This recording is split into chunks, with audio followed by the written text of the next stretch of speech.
Hello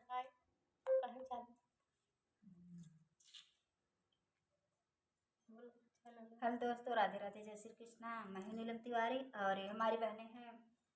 Saraswati लोकगीत से हूँ, तो आप लोगों को सादर प्रणाम। सबको साथ सबका विकास सर्च करके जरूर देख लीजिएगा सरस्वती लोकगीत चैनल को और मेरे प्यारे सिस्टर लोग को। मेरा उषा कुशवाहा मेरे चैनल का नाम है, एक बार सर्च मार के जरूर देखिएगा।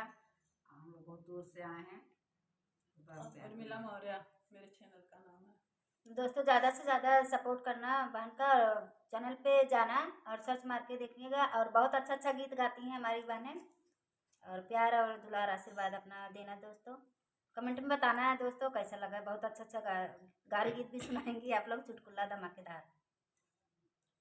बखरी के आरी आरी तुलसी का पेड़वा हो, बखरी के आरी आरी तुलसी के पेड़वा, अरे आंगने लगाए फूलवा रे,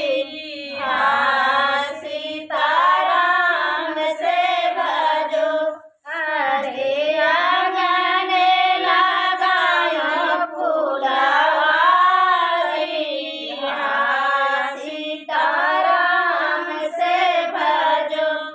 ऊ फूलवा तोड़ चाली समधी के बाहिनिया हो, ऊ फूलवा तोड़ चाली समधी के बाहिनिया, अरे आंगने में गाती बिचलाई,